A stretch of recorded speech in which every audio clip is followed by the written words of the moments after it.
The stars were dying. Admiral Caithvar stood on the bridge of his flagship, watching the tactical display with growing horror. Red markers filled the hologram, each one representing a Vex bioship. There were thousands of them, maybe tens of thousands. The insectoid creatures had swept through 3 star systems like a plague, consuming everything in their path. "Sir, the Althari fleet is requesting immediate assistance," his communications officer reported. Her voice shook with barely controlled fear. Caithvar looked at the display again.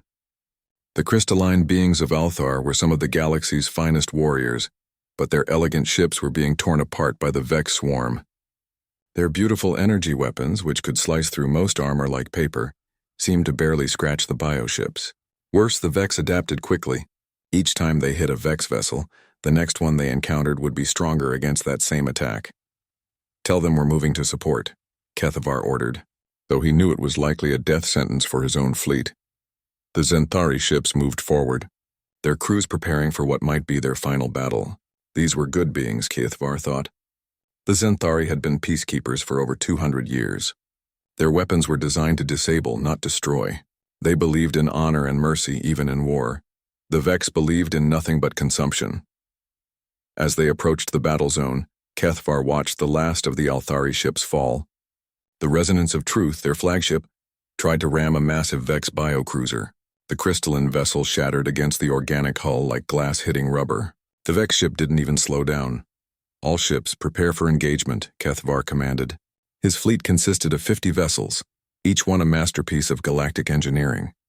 Their energy shields could deflect most attacks, and their particle beam weapons could punch through heavy armor.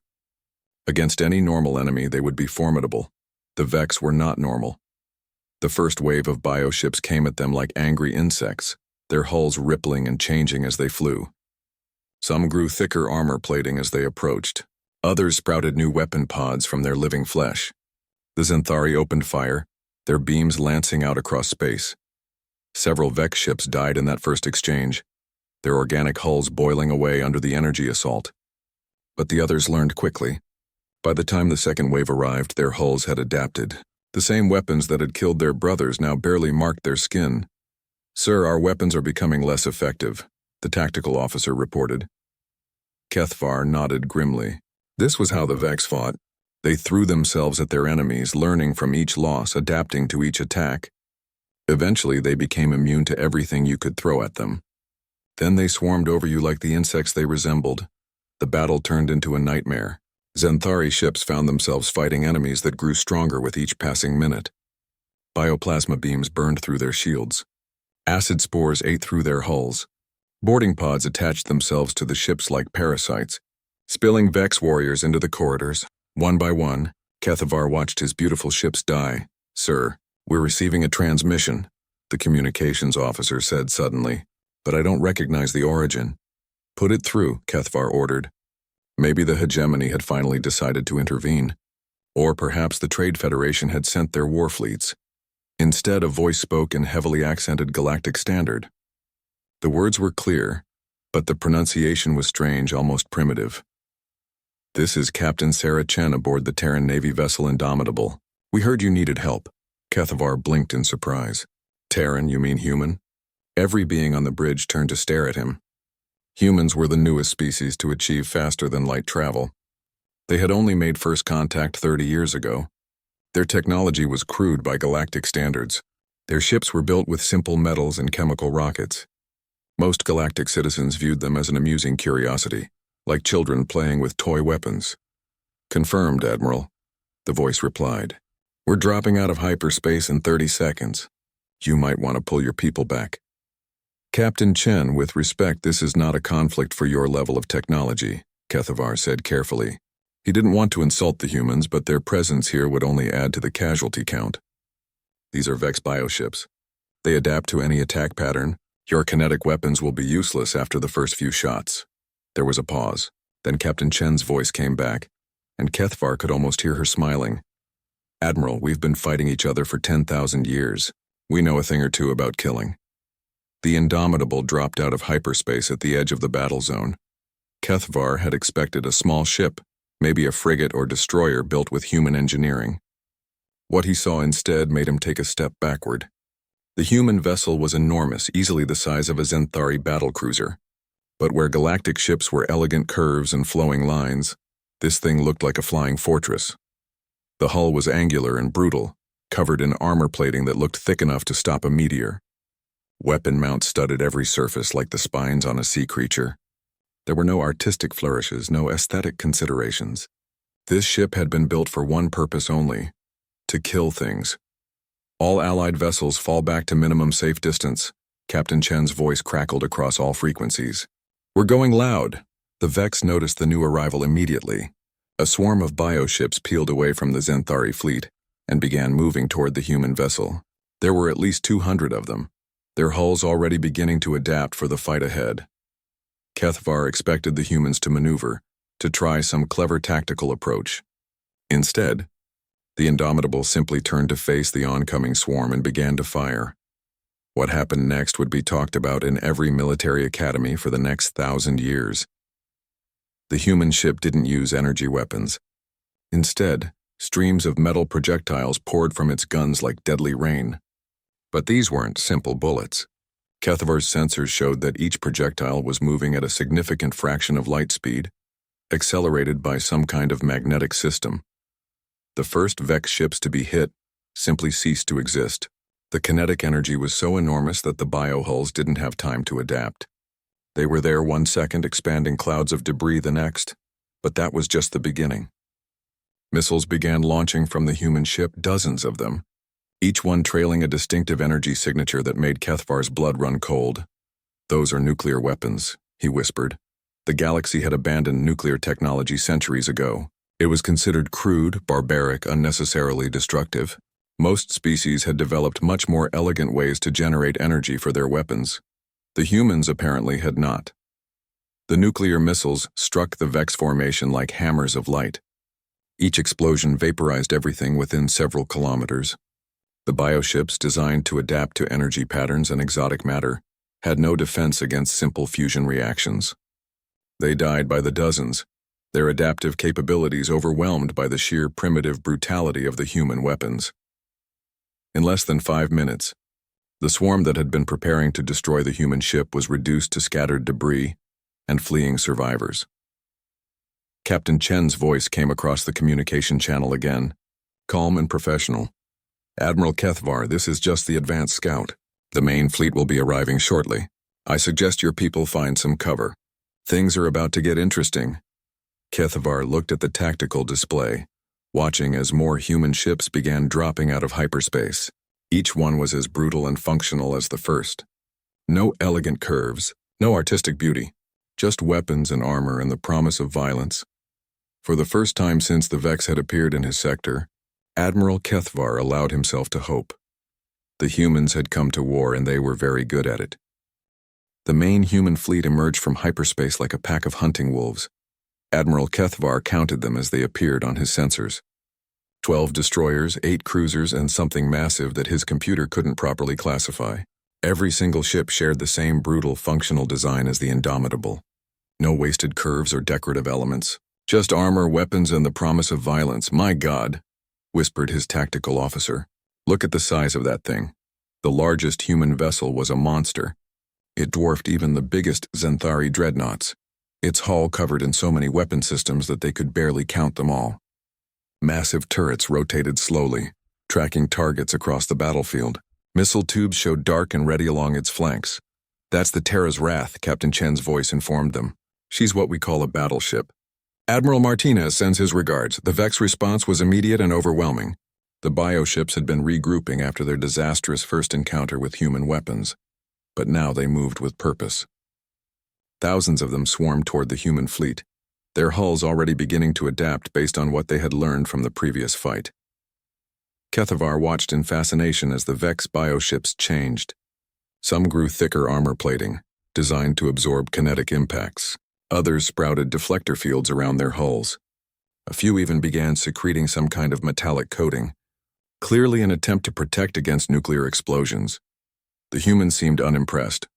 All ships, this is Admiral Martinez. A new voice came over the communications. The accent was different from Captain Chen's, but it carried the same dangerous calm. We've got about 3,000 hostiles inbound. Standard engagement protocol. Let's show these bugs how we do things on Earth. The human fleet spread into a formation that made no sense to Kethvar's military training. Instead of the elegant tactical arrangements favored by galactic navies, they simply formed a rough line and began moving forward at moderate speed. No fancy maneuvers, no attempt at tactical superiority. They were going to meet the enemy head-on. It should have been suicide. The Vex outnumbered them 10-1. Then the humans opened fire, and Kethvar understood why they weren't worried about numbers. The first wave of destruction came from the railguns. Thousands of metal projectiles screamed across space, each one moving fast enough to punch through a small moon. The Vex had adapted their armor to resist kinetic impacts, but they had underestimated the sheer scale of human kinetic weapons. Bioships that had grown thicker hulls found that it didn't matter when the projectiles hit them with the force of small meteors. The adapted armor crumpled like paper. Entire vessels were cut in half by streams of hypervelocity metal.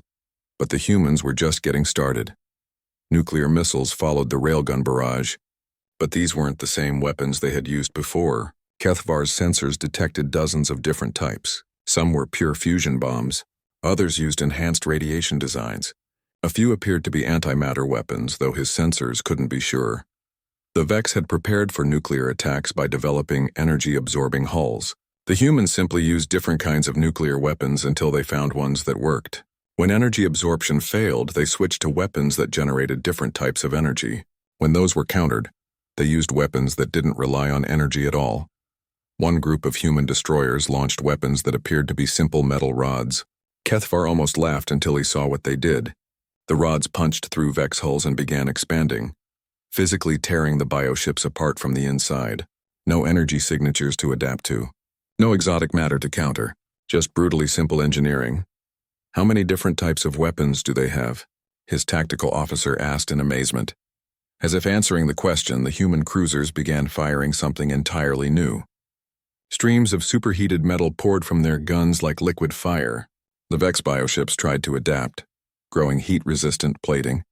But the humans simply increased the temperature until the plating melted anyway. When that stopped working, they switched to weapons that fired streams of acid. When the Vex developed acid-resistant hulls, the humans started using weapons that fired electricity. When electrical resistance appeared, they went back to simple kinetic weapons but fired them faster and harder than before.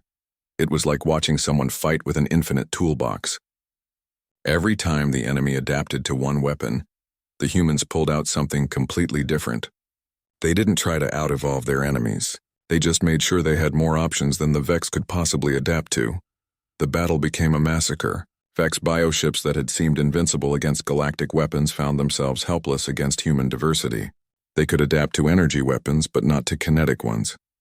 They could adapt to kinetic weapons, but not to chemical ones.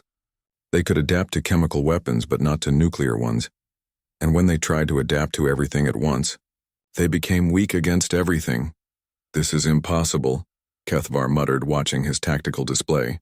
The red markers representing Vex ships were disappearing by the hundreds. How did they develop so many different weapon systems? Captain Chen's ship had moved closer to the Zenthari fleet during the battle. Her voice came across their communications with what sounded like amusement. "We've been at war with ourselves for our entire recorded history, Admiral. Every few decades, someone invents a new way to kill people, so everyone else has to invent ways to defend against it. Then someone invents a way to beat that defense, so we need new weapons again. It's been going on for thousands of years." On the tactical display, a group of Vex bioships tried a new strategy. They began moving in a tight formation, sharing their adaptive capabilities to create a collective defense. Within minutes, they had developed hulls that could resist kinetic weapons, energy weapons, and chemical attacks simultaneously. The humans' response was immediate and terrifying. The Terra's Wrath rotated its main guns toward the formation. But instead of firing projectiles or energy beams, it launched something that Kethvar's computers couldn't identify at all. "What is that?" he demanded. "That," Captain Chen replied calmly, "is what we call a gravity bomb. Sometimes the best way to deal with armor is to make it irrelevant." The weapon struck the center of the Vex formation, and reality seemed to hiccup. Space itself twisted around the impact point, creating a gravity well so intense that the bioships were crushed flat in microseconds. Their adaptive armor meant nothing when the force was applied equally in all directions. You weaponized gravity? Kethavar asked in disbelief. We weaponized everything, Admiral. That's what you do when your species spends 10 millennia trying to kill itself. Eventually, you get very creative about it. The Vex formation scattered, clearly trying to regroup and develop some kind of counter to the gravity weapons. But the humans didn't give them time. Wave after wave of different attacks followed, each one using a completely different principle of destruction. Some human weapons fired streams of plasma hot enough to melt starship hulls. Others launched swarms of tiny machines that ate through enemy armor like microscopic termites. One cruiser appeared to be firing pure sound, using sonic frequencies to shake bioships apart at the molecular level. Each attack was simple in principle, but devastating in application. The humans didn't try to be clever or elegant. They just found ways to break things and then built weapons to do it efficiently. By the end of the engagement, less than 50 Vex bioships remained out of the original 3,000.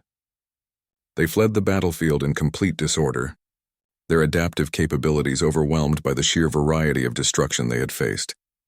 Admiral Kethavar sat in his command chair, staring at the tactical display in stunned silence. In less than 2 hours, the humans had accomplished what the combined galactic fleets had been unable to do in months. They had not just defeated the Vex, they had made it look easy. Admiral, his communications officer said quietly, Captain Chen is requesting permission to come aboard. Kethavar nodded slowly. Tell her she's welcome any time. As he watched the human fleet begin collecting survivors and salvaging what remained of the Vex ships, one thought kept running through his mind. The galaxy had always considered humans to be primitive, crude, and militarily backward. They had been wrong about all three things. Humans weren't primitive. They were practical, they weren't crude, they were efficient, and they certainly weren't militarily backward. They were the most dangerous warriors the galaxy had ever seen. Captain Sarah Chen stood in Admiral Kethavar's briefing room, her hands clasped behind her back as she studied the tactical hologram. The surviving Xanthari officers watched her with a mixture of respect and barely concealed fear. She was smaller than most of them expected. Humans were generally shorter than the average galactic citizen, and Captain Chen was average for her species. But there was something about the way she carried herself that made her seem larger. Her dark eyes missed nothing as they swept across the display, and when she spoke, everyone listened. The Vex aren't finished, she said simply. This was just their advance force. Admiral Kethavar leaned forward in his chair. Captain, our sensors show no other Vex ships in this system. Your fleet destroyed or scattered everything. Admiral, with respect, your sensors aren't looking for the right things. Chen touched the hologram controls, and the display zoomed out to show the entire star system. The Vex don't think like we do. When galactic species retreat, they fall back to regroup and plan new strategies. The Vex are insects. They don't retreat. They consolidate. She highlighted several areas on the display where debris fields floated in space. To Kethavar's eyes, they looked like the normal aftermath of battle. Broken ship parts, scattered organic matter, the usual mess that war left behind. These aren't debris fields, Chen continued. They're gathering points. The Vex bioships that we destroyed aren't really dead. Their organic components are still active, still processing information. They're sending everything they learned about our weapons back to the hive mind. The implications of her words hit the Xanthari officers like a physical blow. If the Vex could learn from their destroyed ships, then every victory was also giving the enemy more information. How do you know this? Asked Commander Veltar, Kethavar's tactical officer. Chen smiled, but it wasn't a pleasant expression. Because we've fought them before. The silence in the room was complete. Every galactic database said that this was first contact between humans and the Vex. The insectoid species had never ventured into human space. 3 years ago, Chen continued, a Vex scout force entered the Sol system. 12 bioships, maybe 50,000 individual Vex. They hit our outer colonies first. Proxima Centauri, Wolf 359, our research stations around Jupiter. She paused, her expression growing distant. We lost 2 million people in the first week. Our fleet tried everything we could think of. Energy weapons, kinetic weapons, nuclear missiles. The Vex adapted to all of it. By the end of the second week, our weapons were barely scratching their hulls. What did you do? Kethavar asked. We learned, Chen said simply. See? That's the difference between humans and everyone else in the galaxy. When you encounter a problem you can't solve with your current technology, you try to build better technology. When we encounter a problem we can't solve, we change our entire approach.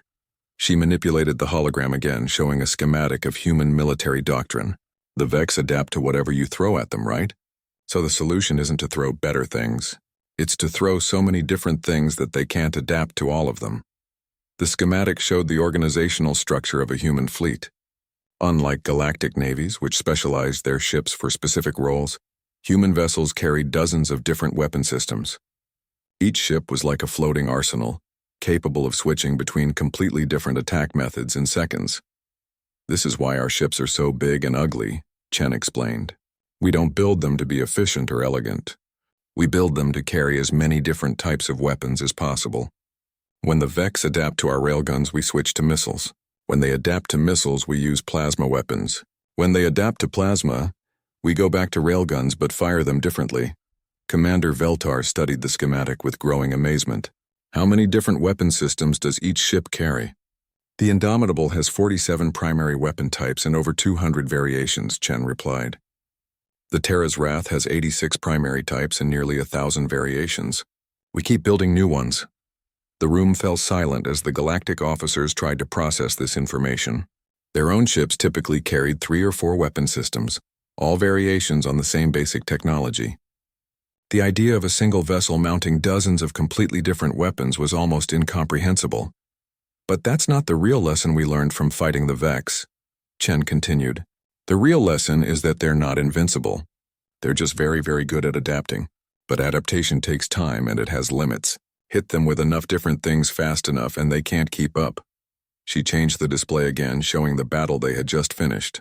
The tactical analysis was brutal in its efficiency. Each phase of the engagement was documented, showing how human weapons had overwhelmed Vex adaptive capabilities through sheer diversity and speed of application. This engagement was just the opening move, Chen warned. The Vex that escaped are already sharing what they learned with the larger hive. Within a few hours, every Vex bioship in this sector will know about our weapons and start developing counters. Then we've accomplished nothing, Kethvar said despairingly. On the contrary, Admiral, we've accomplished exactly what we intended. Chen's smile returned, and this time it was predatory. We've made them think they understand us. Before anyone could ask what she meant, alarms began sounding throughout the Zenthari ship. The tactical displays lit up with new contacts, thousands of them, approaching from multiple directions. Sir, massive Vex formation approaching from the outer system, the sensor officer reported. I'm reading over 10,000 individual bioships. And sir, there's something else. Something big. The main display shifted to show long-range sensors. The Vex fleet was indeed massive, but it was the thing at its center that made everyone in the room take a step backward. The structure was enormous, easily the size of a small moon. It pulsed with organic light, its surface covered in what looked like breathing tissue. Smaller bioships moved around it like antibodies protecting a vital organ. What is that thing? Kethvar whispered. That, Chen said calmly, is a Nexus beast. It's what happens when the Vex consume enough organic matter to build a hive mind coordinator. We've never seen one this big before. The massive creature was already having an effect on the smaller Vex ships. Their formations became more coordinated, their movements more purposeful. The random swarm behavior they had shown earlier was replaced by surgical precision. It's controlling them all, Commander Veltar observed, coordinating their adaptive responses. Exactly. Every bioship in that fleet is now sharing information instantly. When we attack one, they all learn from it immediately. Our diversity advantage just became useless. The human captain walked to the viewport and stared out at the approaching Vex armada. In the distance, the other human ships were already moving into new formations, their weapon systems powering up. Captain, Kethvar said urgently, you need to evacuate your fleet. This is not a battle you can win. That thing out there has the collected knowledge of every Vex engagement for the past 3 years. It knows all your tactics, all your weapons. Chen turned back to face the galactic officers, and her smile was sharp enough to cut metal. Admiral, you're making the same mistake everyone makes about humans. You think we only have one plan. She activated her personal communicator. This is Chen, signal the Goliath killer. Tell Admiral Harrison it's time for the big guns. Captain, what is the Goliath killer? Kethavar asked. Chen's expression grew serious. It's the reason we really came here, Admiral. Everything else was just preparation. On the tactical display, a new contact appeared at the edge of the sensor range. It was moving toward them slowly, deliberately, like a predator stalking its prey. You see, Admiral, humans have one great advantage over every other species in the galaxy. We're not just good at killing things. We're good at killing things that are bigger than us. We've been doing it since we lived in caves and hunted mammoths with pointed sticks. The new contact was getting closer, and Kethavar's sensors were finally able to get detailed readings. What they showed made his blood run cold. The human vessel was massive, but it wasn't built like their other ships. This one was clearly designed for a single purpose, and that purpose was destruction on an unimaginable scale. Admiral Kethavar, Chen said formally, I'd like you to meet humanity's solution to things that are too big to kill with conventional weapons. The Goliath killer dropped out of hyperspace between the two fleets, its weapon systems already charging for combat. Sometimes, Captain Chen said quietly, the only way to kill a monster is with an even bigger monster. The Goliath killer was a nightmare made real. Admiral Kethavar had thought the other human ships were large and intimidating, but this vessel was something else entirely. It was longer than his entire fleet combined, its hull bristling with weapon systems that his computers couldn't even identify. But it was the readings from his sensors that made his hands shake. That energy signature, he whispered. What kind of power source are they using? Captain Chen stood beside him at the viewport, watching her people's ultimate weapon move into position. Controlled fusion reactions, about 50 of them all running simultaneously. We built the Goliath killer around one simple principle. If you need to kill something the size of a small moon, you need weapons that can crack planets. The Nexus beast had noticed the new arrival. The massive organic structure pulsed brighter, its surface rippling with bioluminescent patterns. The 10,000 Vex bioships around it began moving into defensive formations, their hulls already adapting based on what they had learned from the previous battle. Sir, the Zenthari sensor operator called out. The Vex ships are showing heavy armor adaptations. They've grown additional plating specifically designed to resist kinetic weapons, and they're generating some kind of energy field around the Nexus beast itself. Chen nodded as if she had expected this. They learned from our earlier fight. Every weapon we used, every tactic we employed, they've prepared counters for it. That's what makes them so dangerous. Then how do you expect to win? Kethavar demanded. If they've adapted to all your weapons, they've adapted to the weapons they've seen, Chen corrected. Admiral Harrison, are you ready? A new voice came over the communications, gruff and no nonsense. Ready as we'll ever be, Sarah. This thing is big enough to have its own gravity well. You sure about the targeting solution? The math checks out. One shot, center mass, maximum yield. Copy that. All ships, this is Harrison. Fall back to minimum safe distance. What we're about to do is going to light up every sensor in 3-star systems. Kethavar watched in fascination as the human fleet began moving away from the Nexus beast. But they weren't retreating. They were creating a perimeter, positioning themselves to catch any Vex ships that might try to escape what was coming. The Goliath killer continued its slow approach toward the enemy formation. The Vex responded predictably, sending wave after wave of bioships to intercept the human vessel. Their adapted hulls should have been able to resist anything the humans had thrown at them before. Should have. The human ship's point defense systems activated, and Kethavar saw immediately that these weren't the same weapons they had used earlier. Streams of coherent energy lanced out from the Goliath killer, but the frequency and intensity were completely different from anything in the previous battle. Vex bioships that had adapted to resist human plasma weapons found themselves facing weapons that used different principles entirely. These new energy beams didn't rely on heat or kinetic force. They disrupted molecular bonds at the quantum level, literally taking matter apart one atom at a time. The adapted armor meant nothing when the weapon made the concept of armor irrelevant. Dozens of Vex ships simply dissolved as the beams touched them. Their adaptive hulls couldn't counter an attack that was undoing their basic atomic structure. Quantum disruptors, Chen explained calmly. We developed them specifically for this mission. The Vex can adapt to conventional weapons, but you can't adapt to the fundamental forces of the universe. More bioships swarmed toward the Goliath killer, but they met the same fate. The human vessel's defensive systems carved through them like they were made of paper. leaving trails of disconnected atoms floating in space. The Nexus beast itself began to react. The massive creature pulsed with angry light, and suddenly every Vex bioship in the system began changing. Their hulls rippled and transformed, growing new types of armor that HFY's sensors couldn't identify. "They're adapting again," Commander Veltar reported. "But I don't understand what they're adapting to. The molecular structure of their hulls is becoming something completely new." Chen smiled grimly. "They're trying to develop quantum-resistant armor. It's actually theoretically possible, but it would require them to fundamentally alter their atomic structure. They're trying to turn themselves into a different form of matter entirely. Can they do that? Maybe. Given enough time and resources, the Vex might be able to adapt to quantum weapons. But that's not the weapon we're really here to use." The Goliath killer had reached its target position, still carving through swarms of attacking bioships with its defensive systems. But now it stopped moving and began to rotate, bringing its main weapons to bear on the Nexus beast. HFY's sensors showed massive energy buildups throughout the human vessel. Whatever they were preparing to fire was drawing power from every fusion reactor on the ship simultaneously. "Admiral Harrison to all ships," the gruff voice announced. "Firing solution locked. Target acquired. All personnel to emergency stations. This is going to get interesting." "What exactly are you about to do?" HFY asked Captain Chen. "Something that goes against every principle of civilized warfare," she replied. "We're going to use a weapon that was banned by every galactic treaty ever written." The Goliath killer's main weapons began to glow with an eerie light. The energy signature was unlike anything HFY had ever seen.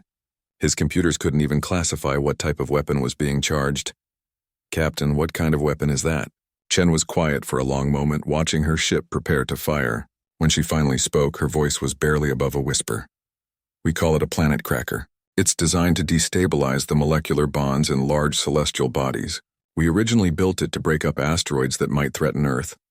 The implications hit HFY like a physical blow." "You built a weapon to destroy planets?" "We built a weapon to save them," Chen corrected. "But like everything humans make, it has other applications."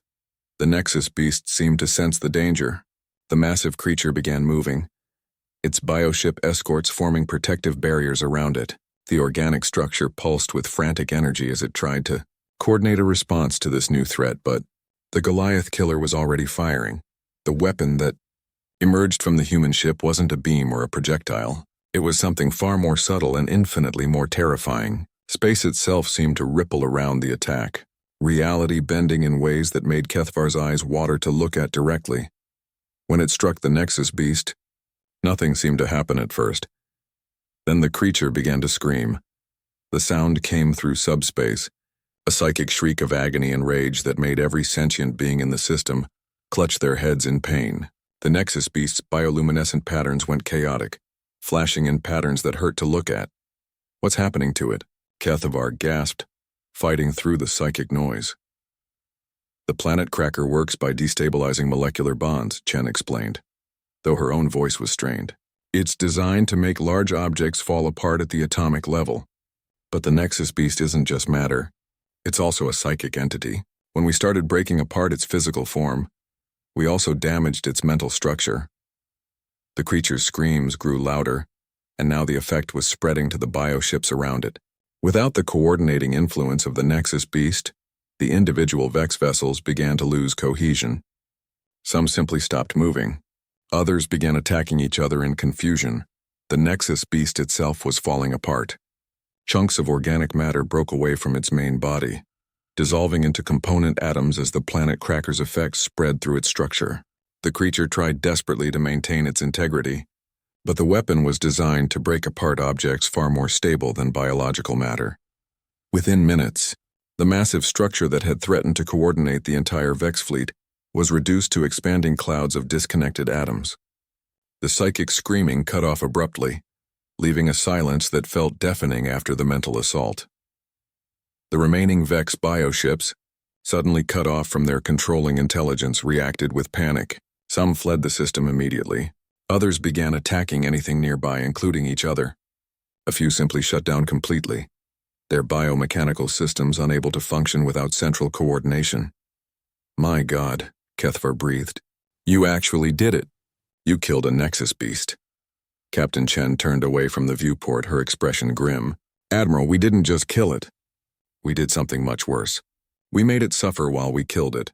She activated her communicator. This is Chen. All ships begin search and rescue operations. Priority goes to Allied survivors. Then any Vex bioships that are willing to surrender. Surrender? Kethvar asked in surprise. The Vex don't surrender. They do when their hive mind is gone, Chen replied. Individual Vex aren't monsters, Admiral. They're just insects following orders, without the Nexus beast to tell them what to do. Most of them will simply want to survive. As if to prove her point, several Vex bioships began broadcasting surrender signals in broken galactic standard. Their hulls were already reverting from their adapted forms, returning to baseline configurations as they lost the central coordination that had been driving their evolution. This is why we came here, Chen continued. Not just to fight the Vex, but to show the galaxy that they can be beaten. Every species that's encountered them has assumed they were invincible. 3 days after the battle, Admiral Kethvar found himself in the strangest situation of his military career. He was negotiating with insects. The Vex survivors had gathered their remaining bioships into a loose formation near the outer edge of the system. Without the Nexus beast to coordinate them, they had reverted to something resembling individual behavior. Their ships no longer showed the adaptive hull modifications that had made them so dangerous. Instead, they appeared almost fragile, like the primitive vessels they had been before the hive mind had enhanced them. Captain Chen sat across from him at the conference table, reviewing the surrender terms that the Vex had transmitted. The insectoid representatives themselves were in another part of the ship, speaking through translation devices that barely worked with their alien physiology. They want safe passage back to their home territories, Chen summarized. In exchange, they're offering full intelligence on Vex capabilities and locations of other Nexus beasts in the galaxy. Kethvar studied the terms carefully. After months of warfare, the idea of simply letting the Vex leave seemed almost impossible to accept. But the humans had made it clear that this was their preferred outcome. I still don't understand your reasoning, he said. These creatures have consumed entire star systems. Why not simply destroy the remainder of their fleet? Chen leaned back in her chair, her expression thoughtful. Admiral, what did you think of the Vex before they encountered the Nexus beast? The question caught Kethvar off guard. I'm not sure I understand. When they first appeared in your space before they started adapting to your weapons, what were they like as enemies? Kethvar considered the question. They were ordinary, I suppose. Aggressive, but not particularly intelligent. Their tactics were simple swarm attacks. Nothing we hadn't seen from other insectoid species. Exactly. The Vex aren't inherently evil, Admiral. They're just insects with faster-than-light travel. It's the Nexus beasts that turn them into galaxy-threatening swarms. Remove the controlling intelligence and they go back to being what they always were. A minor nuisance that can be handled with conventional forces. She gestured toward the data pad containing the surrender terms. These survivors are offering to help us locate and destroy other Nexus beasts. They know the locations, the defense patterns, everything we need to eliminate the real threat. The implications slowly dawned on Kethvar. You're planning to hunt down all of them. Every single one, Chen confirmed. The galaxy has been treating the Vex as a species-level threat, but that's not what they are. They're a coordination problem. Solve the coordination issue and the threat disappears. Before Kethvar could respond, his communications officer appeared at the door to the conference room. Admiral, we're receiving a transmission from the Galactic Council. They want to speak with you and Captain Chen immediately. The hologram that appeared above the conference table showed 5 figures representing the major galactic powers. Kethvar recognized Chancellor Vexhall of the Althari, High Commander Zenth of the Hegemony, and 3 others from species he dealt with less frequently. Admiral Kethvar, Chancellor Vexhall began, her crystalline features glowing with barely controlled anger. We have received your reports of the battle. Is it true that the human fleet deployed planet-killing weapons in a populated system? Chen stepped forward before Kethvar could respond. Chancellor, my name is Captain Sarah Chen, representing the Terran Navy. The weapon we used was specifically designed to target the Nexus beast's molecular structure. There was no danger to inhabited planets. That is not the point, High Commander Zenth interjected. His metallic voice carried the weight of absolute authority. The use of planet-cracking technology violates 17 separate galactic treaties. Such weapons are banned precisely because of their potential for misuse. With respect, Commander, Chen replied calmly. Humanity is not a signatory to those treaties. We were never invited to participate in their creation. The silence that followed was profound. Kethvar realized that the human captain had just highlighted one of the galaxy's greatest oversights. In their rush to categorize humanity as a minor primitive species, the major powers had never formally included them in the treaty system that governed galactic warfare. Nevertheless, Chancellor Vexhall continued, the deployment of such weapons cannot be allowed to set a precedent. We must insist that all human planet-killing devices be surrendered to galactic authorities for disposal. Chen's expression didn't change, but Kethvar noticed her hands clench slightly behind her back. That's not going to happen, Chancellor. Captain, you must understand, High Commander Zenth began. No, Commander. You must understand. Chen stepped closer to the hologram, and for the first time since Kethvar had met her, she allowed her anger to show. For the past 3 months, the galaxy's greatest military powers have been helpless against the Vex. Entire star systems have been consumed. Billions of sentient beings have died. Your combined fleets couldn't stop a single Nexus beast. She gestured toward the viewport where the debris of the destroyed creature still drifted in space. We solved your problem in 3 days. We didn't just defeat the Vex in this system. We figured out how to end the threat permanently.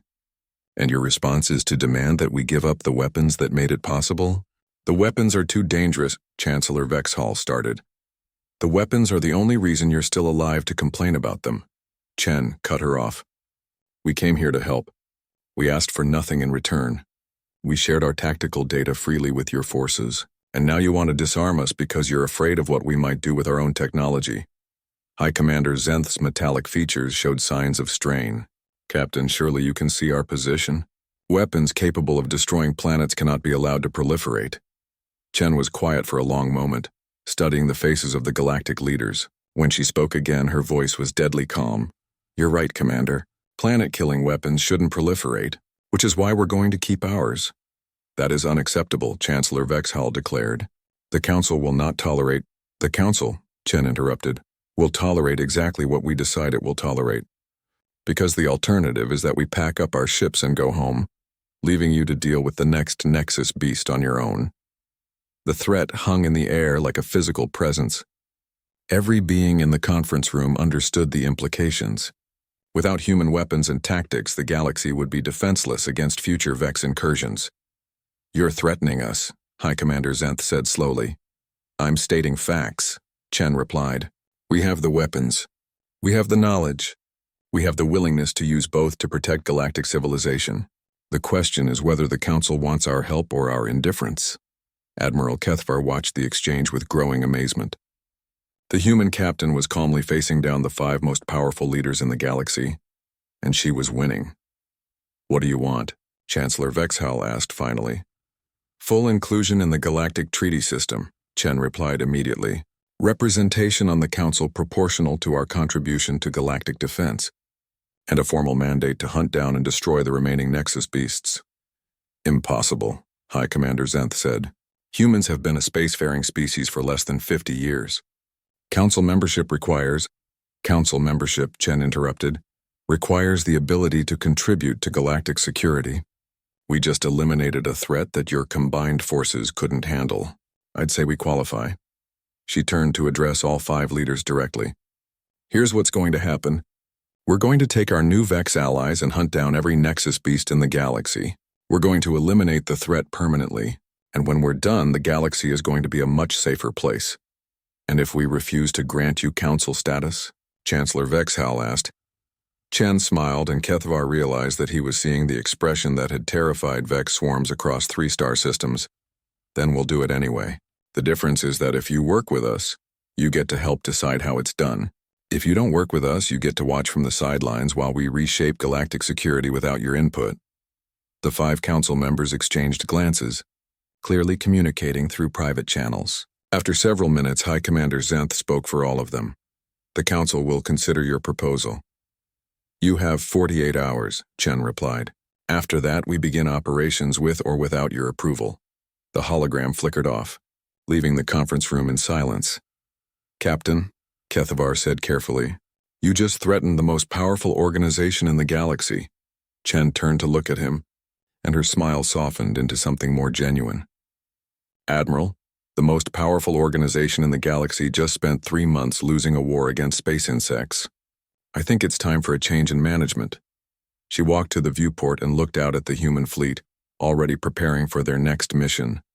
The galaxy has been ruled by species that forgot how to fight. That's a luxury we can't afford anymore. There are things out there that want to eat us all, and somebody needs to be willing to do whatever it takes to stop them. Kethva,